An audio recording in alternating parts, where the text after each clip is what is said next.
नमस्कार, मैं नियाज खान। स्वागत है आपका हमारे इस खास कार्यक्रम जन जन की बात में। ज्ञानवापी की तरह ही एक और नया मामला खुल करके सामने आया है। हालांकि ये नया मामला नहीं है, हिंदू पक्ष जो है लगातार इस चीज़ को लेकर के कोर्ट में लड़ाई लड़ती रही है और ये पूरा मामला है मध्य प्रदेश का। मध्य प्रदेश के धार भोजशाला का ये पूरा मामला है और हाईकोर्ट ने एएसआई जांच करने का आदेश दे दिया है। हिंदू पक्ष ने यह दावा किया है कि ये प्राचीन सरस्वती मंदिर है जिसे मुगलों ने मस्जिद में तब्दील कर दिया था और उसी को लेकर के हिंदू पक्ष हाईकोर्ट पहुंचा हुआ था और हाईकोर्ट ने एएसआई सर्वे का आदेश दे दिया है और ये 29 अप्रैल तक इसकी रिपोर्ट सौंपने के लिए कहा गया है। आज हम इसी मुद्दे पर बातचीत करेंगे और हमारे साथ हमारे मेहमान हैं पंकज प्रसून जी हैं, वरिष्ठ पत्रकार हैं। सर, सबसे पहले तो स्वागत है आपका। ये पूरा मामला जो सर निकल करके सामने आया है, तो सबसे पहले मैं चाहूंगा कि इस मामले को लेकर के थोड़ा सा आप इस पर रोशनी डालें कि क्या है ये। जी नियाज, आवाज आ रही मेरी? हाँ जी जी। सबसे पहले तो ये मध्य प्रदेश के धार में स्थित है ये, और ऐसी मान्यता है कि राजा भोज जो थे उन्होंने इसे बनवाया था जी। और उसमें वांग देवी की एक मूर्ति रखी हुई थी जिसे बहुत बाद में अंग्रेज यहां से लेके गए। वो लंदन के संग्रहालय में आज भी है वो मूर्ति जी। वांग देवी सरस्वती का ही एक रूप है और जो राजा भोज थे वो 1000 से 1055 ईस्वी तक उन्होंने राज किया और वो शिक्षा के बड़े पैरोकार थे जी। तो जो मंदिर था उसके आसपास उन्होंने एक महाविद्यालय भी बनाया था और उसी महाविद्यालय का नाम ये भोजशाला था और उसी महाविद्यालय के प्रांगण में एक मंदिर था। देवी सरस्वती की प्रतिमा उसमें स्थापित थी और पूजा होती थी। अब हिंदू पक्ष का ये कहना है कि बख्तियार खिलजी ने आक्रमण किया और मंदिर को तोड़ा उसने और जो महाविद्यालय था उसको नुकसान पहुंचाया और वो मौला कलाम एक मस्जिद है जी, उसका निर्माण कर दिया वो जो महाविद्यालय के अंदर ही। तो अभी आप जाइएगा तो देखिएगा कि मौजूदा स्थिति यह है कि शुक्रवार को 1 बजे से 3 बजे तक वहां नमाज पढ़ने की इजाजत है जी और मंगलवार को वहां आरती होती है। सरस्वती पूजा के दिन पूरा दिन वो हिंदू पक्ष के लिए सरस्वती जी की पूजा के लिए वो छोड़ दिया जाता है जी। परेशानी तब आती है जब शुक्रवार भी और सरस्वती पूजा एक दिन पड़ जाए जी। 2016 में ऐसा हो चुका है। उसी दिन सरस्वती पूजा भी थी और उस दिन शुक्रवार भी था। तो भाई नमाज पढ़ा जाए या दिन भर, क्योंकि सरस्वती पूजा के दिन भर वहां पूजा करने की इजाजत है जी। तो फिर आपसी समझौते से लेके वो प्रशासन वगैरह इन्वॉल्व होता है उसमें और तब उस वक्त 2016 में विवाद खड़ा होने के बाद ये कहा गया कि दिन भर आज सरस्वती पूजा मनाया जाएगा तो आज नमाज नहीं होगी जी। तो ये बहुत लंबा विवाद है। लेकिन इस विवाद में नया मोड़ तब आया जब 2022 में हिंदू एक्शन कमेटी एक संगठन ने याचिका दायर की इंदौर बेंच को, जो मध्य प्रदेश हाईकोर्ट का जो इंदौर बेंच है जी। और उन्होंने कहा कि ये हमारी मानता है और सारा सबूत उन्होंने रंगीन फोटोग्राफ्स वगैरह सब पेश किए कि देखिए ये ऐसा था और ऐसा हो गया। और उन्होंने इस बात का भी रेफरेंस दिया कि जो मूर्ति थी वो आज भी लंदन के म्यूजियम में रखी हुई है। तो उसी को लेके इनकी जो मांग थी उसके अनुसार मध्य प्रदेश हाईकोर्ट की जो इंदौर बेंच है उसने ये इजाजत दी है एएसआई को कि 6 हफ्ते के अंदर आप ग्राउंड पेनिट्रेशन रडार सिस्टम से और जीपीएस से सारे वो जो परिसर का सर्वे करें, आप उसकी उम्र का पता लगाएं, आप जो दरवाजा बंद है उसे भी दोनों पक्षों की सहमति से खोला जाए कि अगर उसके अंदर मूर्तियां वगैरह है तो वो देखा जाए कि उसके अंदर क्या है, उनकी भी उम्र का पता लगाया जाए जी। और एएसआई के डायरेक्टर लेवल के जो व्यक्ति होंगे वो इसका मॉनिटर करेंगे। 5 सदस्यों की टीम बनेगी एएसआई की और वो ये सारा सर्वे करेगी और उसमें हर तकनीक का इस्तेमाल होगा सिवाय इसके कि किसी भी तरह की मूर्ति को या स्ट्रक्चर को नुकसान नहीं पहुंचाना है जी। तो यह आदेश है मध्य प्रदेश हाईकोर्ट का जी। ये पूरा मामला जो है अभी जो निकल करके सामने आया, हालांकि ये काफी पुराना मामला है, लेकिन और इस मामले को लेकर के सर ये भी नहीं देखा गया कि कभी मतभेद या फिर किसी तरह का विवाद होता हुआ। ये पूरे तरीके से कानूनी लड़ाई लड़ी जा रही है और ये जो आप जो जिक्र कर रहे थे, ये 7 अप्रैल 2003 को ये आदेश में कहा गया था कि शुक्रवार के दिन मुसलमानों के लिए वहां पर नमाज पढ़ी जाएगी और मंगलवार के दिन 1 बजे से 3 बजे तक जी पूजा करेंगे। तो ये जो पूरा मामला अभी जो हिंदू पक्ष ने यह दावा किया है, तो इस दावे के बाद क्या मतलब, क्योंकि वहां का माहौल मैंने सुना है कि काफी एक तरीके से सांप्रदायिक सद्भाव वाला माहौल रहा है, तो क्या इस तरीके के जो मामले सामने आए हैं, तो क्या इस तरीके से वहां पे कुछ ऐसी घटनाएं या फिर दोनों पक्ष एक दूसरे के साथ लड़ रहे हैं साथ में, इस तरह की कुछ दिक्कत नहीं आएगी? नहीं नहीं, विवाद हुआ था 3 बार सिर्फ जी। जहां तक मुझे याद है, 2003 में, 2009 में और फिर 2016 ये, और दोनों पक्ष जमा हो गए कि इस पूजा जो इजाजत थी उसके अनुसार दिन भर सरस्वती पूजा करनी है जी। और ये भी इजाजत थी कि शुक्रवार है तो 1 बजे से 3 बजे तक नमाज भी पढ़ना है जी।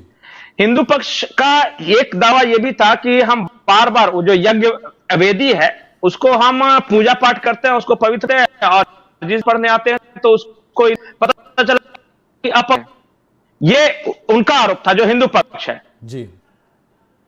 तो पक्ष ने एक दायर कर ये कहा के लिए समाधान होना चाहिए जी।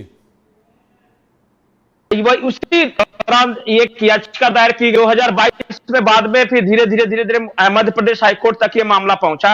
एक बार मुझे याद है कि उमा भारती उस वक्त मुख्यमंत्री हुआ करती थी मध्य प्रदेश की, तो उस वक्त भी भोजशाला को लेकर एक सांप्रदायिक तनाव का एक वातावरण तैयार हुआ था, हालांकि कुछ हुआ नहीं। विवाद तब खड़ा होता है जब सरस्वती पूजा और शुक्रवार दोनों एक दिन आता है तब जी। लेकिन दावा ये ऐसा नहीं कि नया दावा है, लगातार ये दावा होता रहा है जब से देश आजाद हुआ है, और कंटिन्यू ये है कि ये कभी केस खत्म ही नहीं हुआ, हमेशा लड़ता रहा हिंदू पक्ष। बोला कि बाकी जगहों पे तो विवाद भी हो सकता है कि मंदिर था कि मस्जिद था, यहां तो ज्यों का त्यों है। अगर आप वो धार भोजशाला की तस्वीरें अगर आप दिखा सके तो देखिए कि चारों तरफ मतलब स्ट्रक्चर को कोई नुकसान नहीं पहुंचाया गया वहां जी।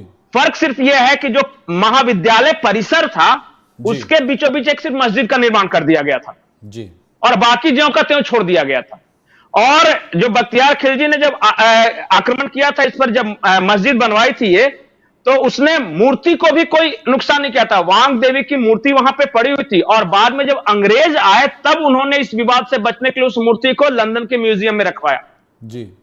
तो स्ट्रक्चर को लेके कोई विवाद नहीं है कि चारों तरफ क्या है, लेकिन भोजशाला है क्या नहीं, कि सरस्वती जी की ये जो धार जिले की जो आधिकारिक वेबसाइट है तो उसमें ये लिखा हुआ है कि मतलब उसके मुताबिक जो आधिकारिक वेबसाइट है, मैं उसकी जिक्र कर रहा हूं, उसमें मतलब 1000 से 1055 ईस्वी में ये परमार राजवंश राजा भोज का शासक थे, हाँ, तो उन्होंने धार में यूनिवर्सिटी की स्थापना की थी और इसे बाद में भोजशाला के रूप में जाना जाने लगा। इस भोजशाला के मुगल काल में मस्जिद में परिवर्तित कर दिया गया था। तो मतलब मंदिर क्या वहां पे जिक्र ऐसा कुछ नहीं मिल रहा है सर, इस पे आप क्या कहते हैं? नहीं, मंदिर शुरू से था। देखिए क्या है ना, नहीं मैं बताता हूं, पता नहीं वहां लिखा है या नहीं, मैंने देखा नहीं। हाँ, वो नहीं वेबसाइट में मेंशन है या नहीं मेंशन है, लेकिन सरस्वती जी का मंदिर, जैसे कि राजा भोज जो थे ना जी, तो उन्होंने जो यूनिवर्सिटी बनवाई थी तो छात्रों के पूजा के लिए ही वो सरस्वती जी की एक मंदिर भी थी जी, उस यूनिवर्सिटी के अंदर ही है।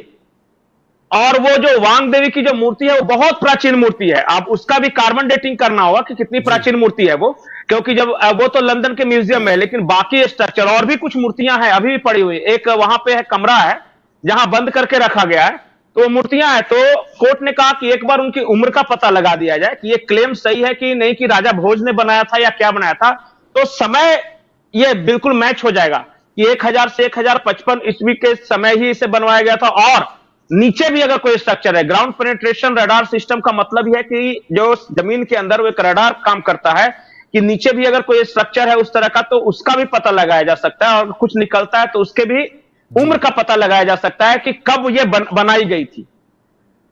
और ये जो मंदिर तो जी, जिस तरीके से ज्ञानवापी के मामले में जो वो शिवलिंग के कार्बन वो जांच की बात हो रही थी, उसी तरीके से इसमें जांच की जा सकती है। फर्क एक है कि ज्ञानवापी को लेकर यह विवाद है कि मंदिर कहां पे था जी। हिंदू पक्ष का यह कहना है कि वो ज्ञानवापी जो है वो मतलब मान्यता ऐसी कि शंकर भगवान ने त्रिशूल मारा था वहां पे और पानी की धार फूटी थी, और ज्ञान का वापी है, संस्कृत में वापी का मतलब कुआं होता है जी। तो नाम नहीं बदला उसका, अब तक नाम ज्ञानवापी ही रहा उसका। लेकिन मंदिर यहां पे थी या नहीं, शिव की प्रतिमा जो थी, जो शिवलिंग था कहां पे स्थापित था, इसको लेकर विवाद है। लेकिन भोजशाला के साथ यह है कि पूरा का पूरा जो कैंपस है वो ज्यों का त्यों, जी और जो मंदिर है वो भी ज्यों की त्यों सुरक्षित, और जो वहां मांग देवी की मूर्ति थी वो भी सुरक्षित थी। जी बिल्कुल, या अंग्रेजों के आने तक उस वक्त तो सब कुछ डॉक्यूमेंट होने लगा था ना, तो वो तो सब रिटर्न वगैरह सब कुछ है, और यहां तक की तस्वीरें भी है। मतलब किसी अंग्रेज फोटोग्राफर ने उस वक्त की तस्वीरें भी ली थी, कैसा था। फर्क सिर्फ यह है कि परिसर में वो जो मस्जिद है, कलाम मौला मस्जिद शायद नाम है उसका, जी वो बख्तियार खिलजी ने बनवाई थी जबरदस्ती तोड़ के, कि मेल मिलाप से बनाया गया था उस वक्त, कि किसी ने ये परमिशन दिया था कि यूनिवर्सिटी के अंदर अगर एक मंदिर है तो एक मस्जिद भी होनी चाहिए छात्रों के लिए, तो इस तरह का ये विवाद है। जी ये क्लेम मतलब कि राइट्स नहीं है कि भाई वो जमीन हमारी है या किसकी जमीन है। मेन बात है कि वो मस्जिद को लेकर सिर्फ यही कहना है, इनका जो हिंदू पक्ष का मानना है कि जो मस्जिद है बख्तियार खिलजी ने मंदिर को नुकसान पहुंचाया, उस महाविद्यालय को नुकसान पहुंचाया। देखिए, बख्तियार खिलजी ने किसी एक यूनिवर्सिटी को नुकसान नहीं पहुंचाया था। नालंदा यूनिवर्सिटी थी, जिसका आज भी जब स्टेशन पर उतरेगा तो बख्तियारपुर स्टेशन है, और नालंदा जो खंडहर है आज भी मौजूद है। तो उस जो यूनिवर्सिटी थी वो भी कही जाती थी कि नालंदा, तक्षशिला और विक्रमशिला उस वक्त दुनिया की 3 सबसे बड़ी यूनिवर्सिटी हुआ करती थी, जिसमें देश विदेश के छात्र पढ़ने आते थे। फाहियान यहां के पढ़ के गया है, और उसने पूरा डॉक्यूमेंट कुछ लेके भी गए, कुछ जो पांडुलिपि वगैरह थे लेके गए, और ये मानता है कि जब नालंदा यूनिवर्सिटी को तबाह किया तो 6 महीने तक वहां पांडुलिपियां, किताबें जो उस वक्त की थी वो जलती रही लगातार, और बहुत लोग घूमने भी जाते थे। तो बख्तियार खिलजी ने नालंदा को नुकसान पहुंचाया। ये भोजशाला जो यूनिवर्सिटी है, इसके बारे में यही कहा जाता है कि यहां भी दूर दूर से छात्र पढ़ने आते थे जी और यहां दर्शन शास्त्र की पढ़ाई हुआ करती थी। उस वक्त जो एस्ट्रोलॉजी थे उसकी पढ़ाई हुआ करती थी, और साइंस टेक्नोलॉजी वगैरह, साइंस जो भी उस वक्त का विज्ञान रहा हो उसकी पढ़ाई हुआ करती थी। और खास करके फर्क यह है कि जो नालंदा में ये छात्र आते थे, चूंकि विक्रमशिला तो पाकिस्तान के पास है वहां, तो उधर के जो छात्र थे वो विक्रमशिला में पढ़ते थे। जो पूरब के छात्र थे या फिर जो चाइना से लेके आप म्यांमार वगैरह जो बोले वो आते थे नालंदा पढ़ने। और साउथ के जो छात्र जैसे मध्य प्रदेश हो गए, महाराष्ट्र हो गए, या उस वक्त का जो कर्नाटक तो था नहीं लेकिन जो भी एरिया था, उधर के जो छात्र थे ना वो भोजशाला महाविद्यालय में या यूनिवर्सिटी में पढ़ने आते थे, तो उसको भी इसने डिस्ट्रॉय किया था। और उस वक्त ये मंदिर इसने क्यों नहीं डिस्ट्रॉय किया, ये अभी भी रिसर्च का विषय है जी। या हो सकता है उसे मंदिर को नुकसान पहुंचाए, लेकिन वांग देवी की जो मूर्ति थी वो वहां पे थी और बहुत बाद तक रही है वो जी। और पूजा भी कंटिन्यू, वो देवी सरस्वती जी का पूजा वो चलता रहा था बहुत लंबे अरसे तक, उस आक्रमण के बाद भी जी। तो ये और वो बाद में जब ये हुआ जी जी जी, तो कुल बाद में ये हुआ कि बाद में मंदिर जो मूर्ति थी वो बाद में उसको अलग हटा दिया, अंग्रेज लेके गए थे। हाँ, अंग्रेज लेकर के चले गए थे। बिल्कुल। तो अभी जो ये जो जिस तरीके से आपने इस पूरे मामले को बताया है, जैसा कि हमने देखा कि काशी का मामला जब निकल करके सामने आया तो मुस्लिम पक्ष भी खुल करके कानूनी लड़ाई लड़ने के लिए वो आगे आए। मथुरा का जो पूरा मामला आया तो वहां पे भी मुस्लिम पक्ष खुल करके सामने आ रहे हैं और दोनों की कानूनी लड़ाई दोनों पक्ष द्वारा लड़ी जा रही है। तो लेकिन इस मामले में ये देखा है कि अभी तक सिर्फ हिंदू पक्ष के द्वारा ही एएसआई के जांच की मांग की गई थी और कोर्ट ने, और जो कि हाई कोर्ट ने इसकी इजाजत दे दी है। तो मुस्लिम पक्ष इसमें नहीं, सिर्फ एक दावा है मुस्लिम पक्ष का। उसने कहा कि चाहे जब भी, ठीक है राजा भोज का ये यूनिवर्सिटी रहा होगा या फिर मंदिर भी रहा होगा, हम ये नहीं कहते नहीं है क्योंकि है, सामने दिख रहा है, लेकिन हमारा जो मस्जिद है उसमें सैकड़ों सालों से नमाज चलती आ रही।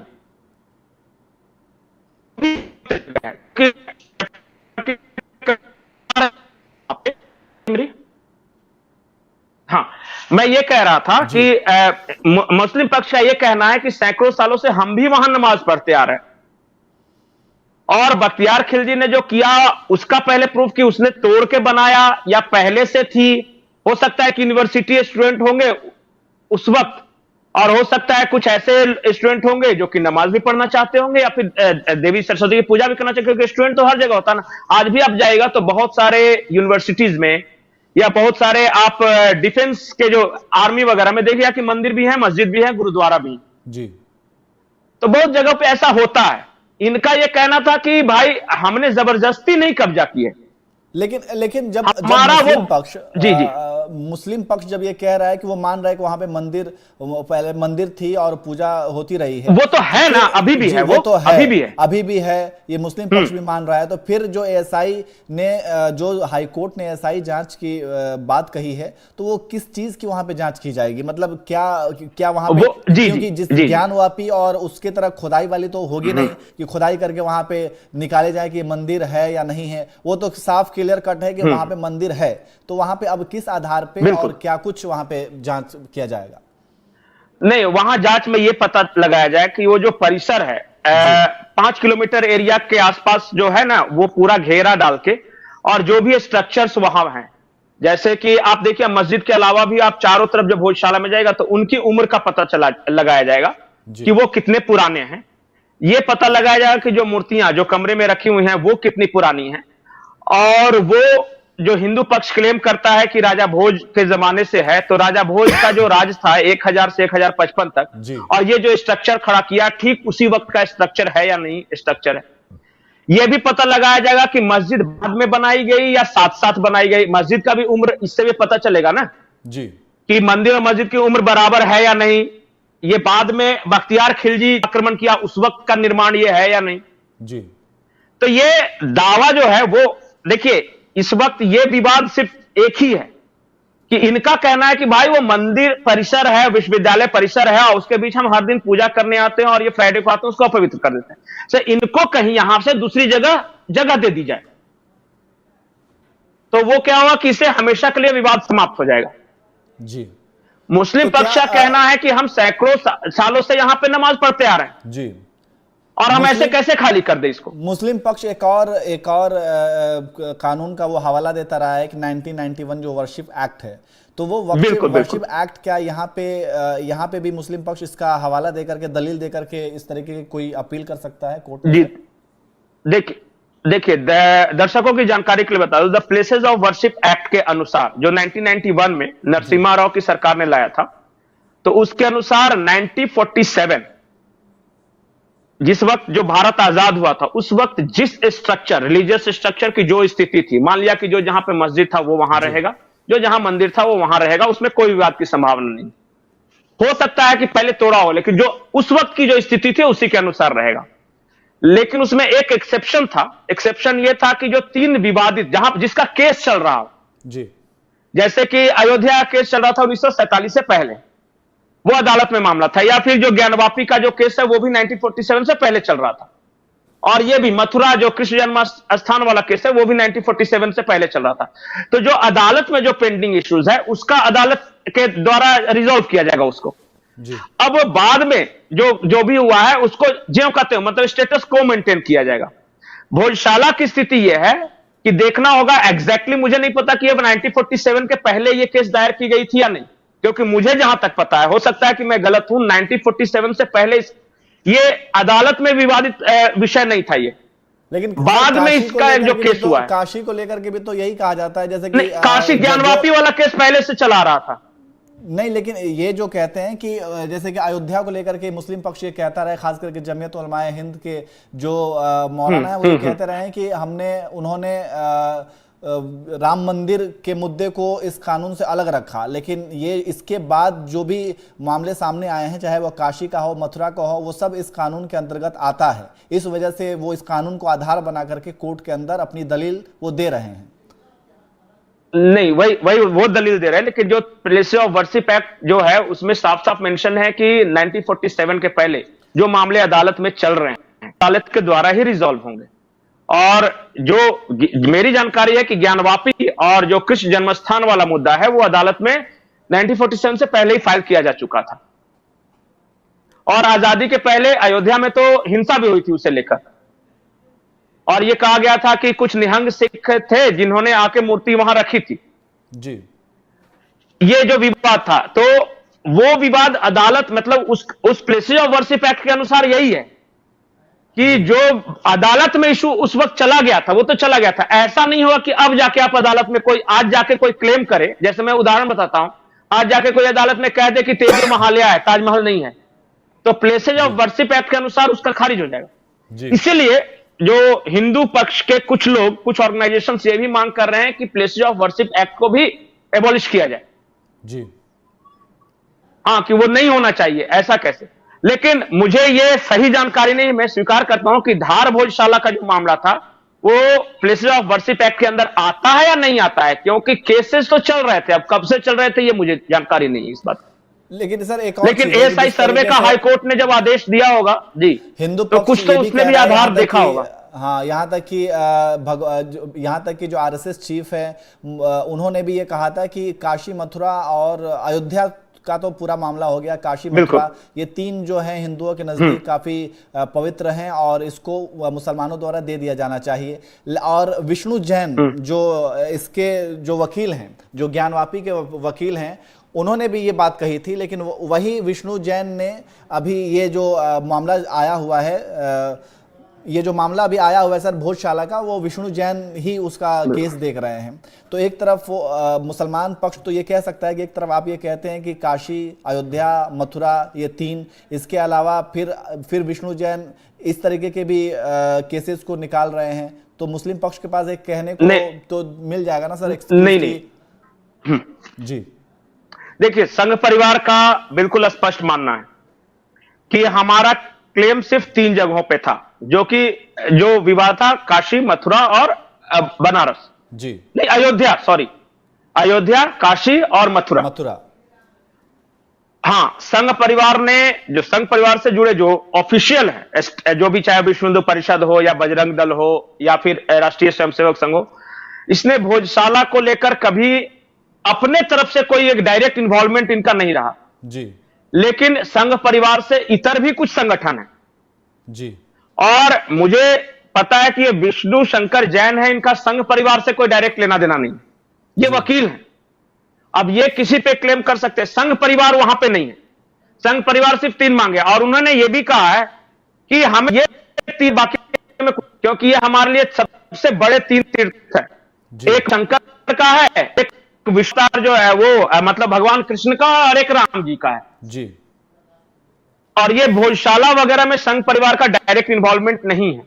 हाँ, वो एक हिंदू टास्क फोर्स या कुछ करके इस तरह का कोई संगठन है, उसने याचिका दायर की है, वो देख लीजिए क्या नाम है उस संगठन का।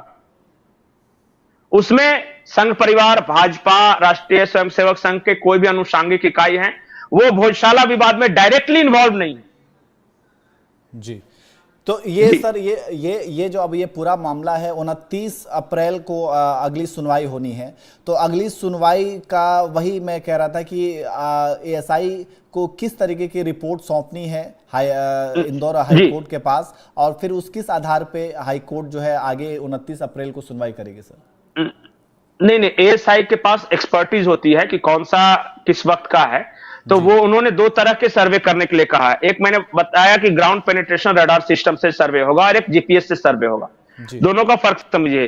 जो ग्राउंड पेनिट्रेशन रडार से जो सर्वे होगा वो ये देखेगा कि जमीन के अंदर कुछ उस तरह का स्ट्रक्चर है या नहीं जी, और दूसरा जो जीपीएस देखेगा वो ये देखेगा कि एग्जैक्टली वही लोकेशन है क्या जिसपे वो क्लेम है। राजा भोज की जो यूनिवर्सिटी थी वो वही थी कि कहीं और कहीं, जीपीएस वो लोकेशन तय करेगा वहां पे जी।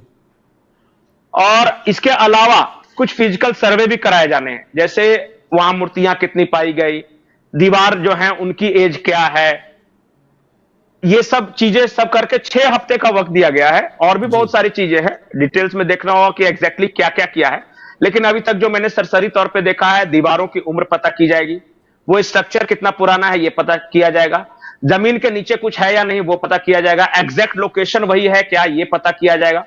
तो यही सब चल के 6 हफ्ते में रिपोर्ट देनी है और 5 सदस्यों की टीम बनानी है एएसआई को, और दोनों पक्ष रख सकते हैं, हिंदू पक्ष और मुस्लिम पक्ष भी साथ रह सकते हैं। जो सर्वे होगा वो ऑब्जर्व कर सकते हैं, छेड़छाड़ नहीं कुछ करना है, देखना है कि भाई सब ठीक से सर्वे हो रहा है कि नहीं, दोनों पक्ष। और उसके बाद ये रिपोर्ट कोर्ट में सौंपी जानी है जी। तो ये तो पूरा मामला अभी प्रोसेस में है और ये सारी चीजें होंगी 29 अप्रैल को। लेकिन इसके अलावा एक मुस्लिम पक्ष हमेशा ये कहता रहा है कि इस तरीके के मामले अगर उठने शुरू हुए, अगर हर जगह, जैसे कि आपने कहा कि ये आरएसएस का भी ये मानना है कि तीन जो स्थल हैं उसको छोड़ करके बाकी जगह उन्होंने ये कहा कि हर जगह मंदिर भी ढूंढना ठीक नहीं है, लेकिन ये जो छोटे छोटे संगठन हैं वो जो हर जगह मंदिर ढूंढ रहे हैं, यहाँ तक कि वो जामा मस्जिद या फिर ख्वाजा मोइनुद्दीन चिश्ती के दरगाह हो या फिर ताजमहल हो या कुतुब मीनार हो या फिर लाल किला हो, ऐसे तमाम जगहों पे वो इस तरीके की चीजें लेकर के निकल रहे हैं। तो सर इसको आप कैसे देखते हैं? क्या ये कोई एक पॉलिटिकल एजेंडा है या फिर माहौल को खराब करने वाली बात है? नहीं, देखिए मैं बताता हूं कि फ्रिंज एलिमेंट्स हर जगह होते हैं। कोई कह देगा कि जो जामा मस्जिद की सीढ़ियों के नीचे कुछ है, मूर्तियां रखी है। कोई कह देगा कि ताजमहल तेजो महालिया है। कहने वाले तो यहां तक कहते हैं कि वो जो मक्का है वो मक्का नहीं मक्केश्वर कुछ है, स्थान है। पर इनका सपोर्ट बेस है क्या, ये देखना होगा। देखिए, क्लेम करना अलग बात है और हकीकत होना अलग बात है। देखिए, काशी हो गया, मथुरा हो गया या अयोध्या हो गया, इन तीनों को लेकर एक गहरी आस्था जुड़ी है और बहुत सारे जो एक संगठन है जिसको मांग कर रहा है जी। और मैं संगठन और फ्रिंज एलिमेंट्स इसको अलग अलग करना होगा। देखिए, कहां तक खोजते रहिएगा। हो सकता है मैं एक क्षण के लिए मान लेता हूं कि जो आक्रमणकारी आए होंगे उन्होंने सैकड़ों हजारों की संख्या में नुकसान पहुंचाया होगा रिलीजियस स्ट्रक्चर के, क्योंकि वो बर्बरिक आक्रमणकारी थे। अब हर चीज को अगर आप देखने जाइएगा तो कहां तक जाएगा? इसका कहीं ना कहीं एंड तो होना चाहिए ना, कुछ तो इसका स्टॉप लगना चाहिए ना जी। अब कल को गांव गांव के मंदिर में ये पता करना शुरू कर रहे हैं कि कौन कहां है, क्या है, कभी ये मस्जिद थी कि मंदिर था कि क्या था। तो जो राष्ट्रीय स्वयंसेवक संघ है उसने कहा कि हमारा दावा सिर्फ इन 3 चीजों को लेकर उसके बाद खत्म हो जाता है, बाकी सब रख, कोई दिक्कत नहीं, जो जहां है वो ऐसे जैसे रहे। और बाकी जो इधर उधर के छोटे मोटे संगठन है, कोई तो यहां तक कहता है कि इसको राष्ट्रपिता मान लो, तो वीर सावरकर कई कर लो, तो तेजो महालिया है, तो जमा मस्जिद है, तो मक्केश्वर मंदिर है, कहां कहां। देखिए, हर किसी के बयान पे, हर किसी के क्लेम पे भारत सरकार नहीं जाती, या फिर कोई भी बड़ा संगठन, उनका ग्राउंड सपोर्ट भी उस कदर नहीं है। एक चीज और है, कुछ लोग ये कहते हैं कि ठीक है जो हुआ सो हुआ। क्या आपस में बैठकर सौहार्दपूर्ण तरीके से, ये 3 जगहों पे खास करके मैं बात कर रहा हूं, कृष्ण जन्मस्थान, काशी और अयोध्या तो अब सॉल्व हो गया, उसका तो खैर कोई सवाल ही पैदा नहीं होता। किया जा सकता है क्या? जरा सोचिए, मैं ये बोल रहा हूं कि नियाज जरा सोचिए कि अयोध्या का आंदोलन इतना बड़ा नहीं होता जी। वो एक स्ट्रक्चर था, पड़ा हुआ था अंग्रेजों के जमाने से, जिसमें ताला लगा था। राजीव गांधी ने शाहबानो केस में जो हुआ उसके बाद जाके ताला खुलवाया वहां पे जी। और दूरदर्शन उस वक्त सिर्फ हुआ करता था, दूरदर्शन और आकाशवाणी पे लाइव टेलीकास्ट हुआ कि हेलीकॉप्टर से उड़ के गए हैं, यहां आए हैं। इन्होंने इसे पॉलिटिकल बनाया गया न्याज जी। 2 पक्ष तो अपने आप लड़ ही रहे थे और वो तो केस में कोर्ट में मामला था और अंत में तो कोर्ट में ही हुआ। लेकिन उसके बाद जो माहौल हुआ, चूंकि देखिए इस देश में उस वक्त की परिस्थिति समझनी थी। एक तरफ मंडल आंदोलन चल रहा था, एक तरफ राजीव गांधी डेस्परेट थे कि शाहबानो केस की वजह से जो हिंदुओं के बीच मेरी छवि खराब हुई है उसको कैसे वापस हिंदू हमसे खुश हो जाए, उसके लिए यह काम उन्होंने किया, शिलान्यास, भूमि पूजन वगैरह जी। उसके बाद उस मुद्दे को लपक लिया भारतीय जनता पार्टी और संघ ने और निकल के लेके चले गए सोमनाथ से अयोध्या की रथ यात्रा। मैं ये उस वक्त भी एक सिकंदर बख्श हुआ करते थे, बहुत स्कॉलर आदमी थे नियाज, सिकंदर बख्श साहब थे जी। और ये आरिफ मोहम्मद खान थे, उस वक्त ये कांग्रेस में थे जी।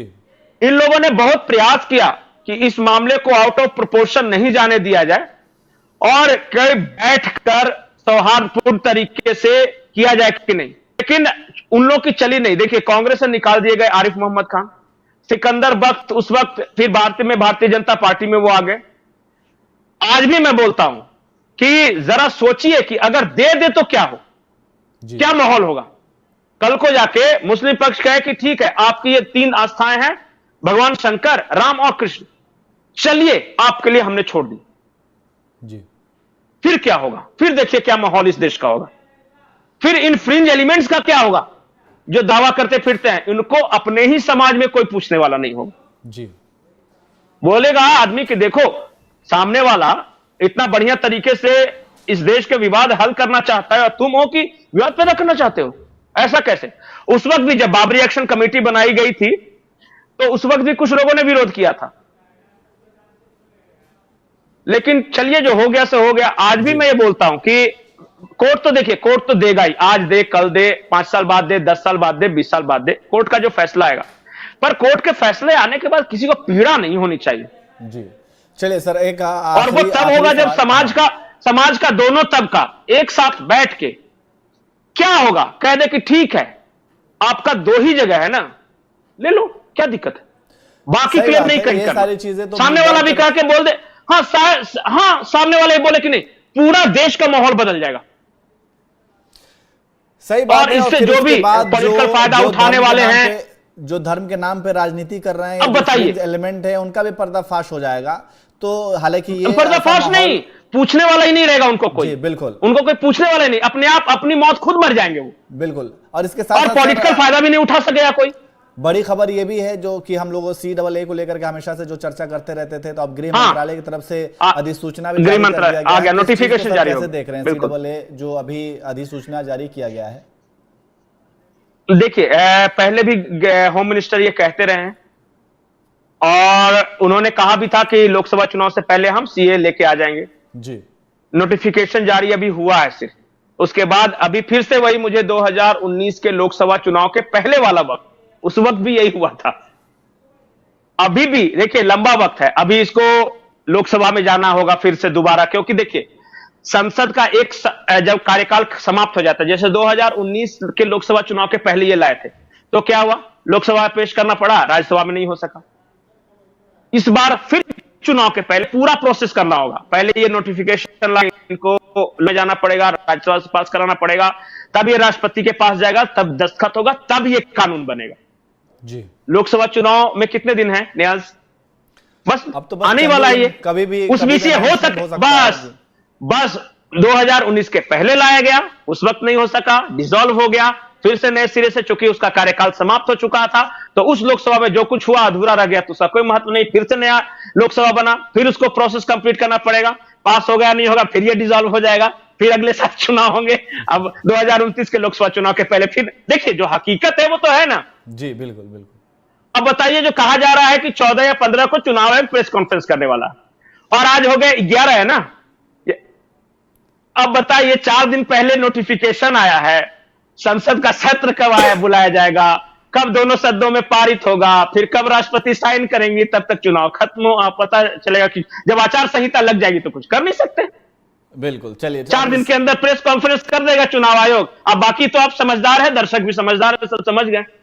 बिल्कुल, चलिए सर, अब समय भी हो चुका है, तो कुल मिलाकर के कहने का मतलब यह है कि ज्ञानवापी की तरह ही अब धार भोजशाला के भी SI जो है सर्वे होगा, और इसका आदेश जो है वो इंदौर हाई कोर्ट ने दे दिया है, और इसकी रिपोर्ट जो है वो 29 अप्रैल तक SI टीम को सबमिट करनी है, और उसके आधार पर फिर आगे कोर्ट फैसला सुनाएगी। तो अभी फिलहाल यही है, और इसी मुद्दे पर हम लोगों ने बातचीत की, और हमारे साथ पंकज सर जुड़े, इसके लिए बहुत बहुत शुक्रिया सर आपका। फिलहाल इतना ही, नमस्कार।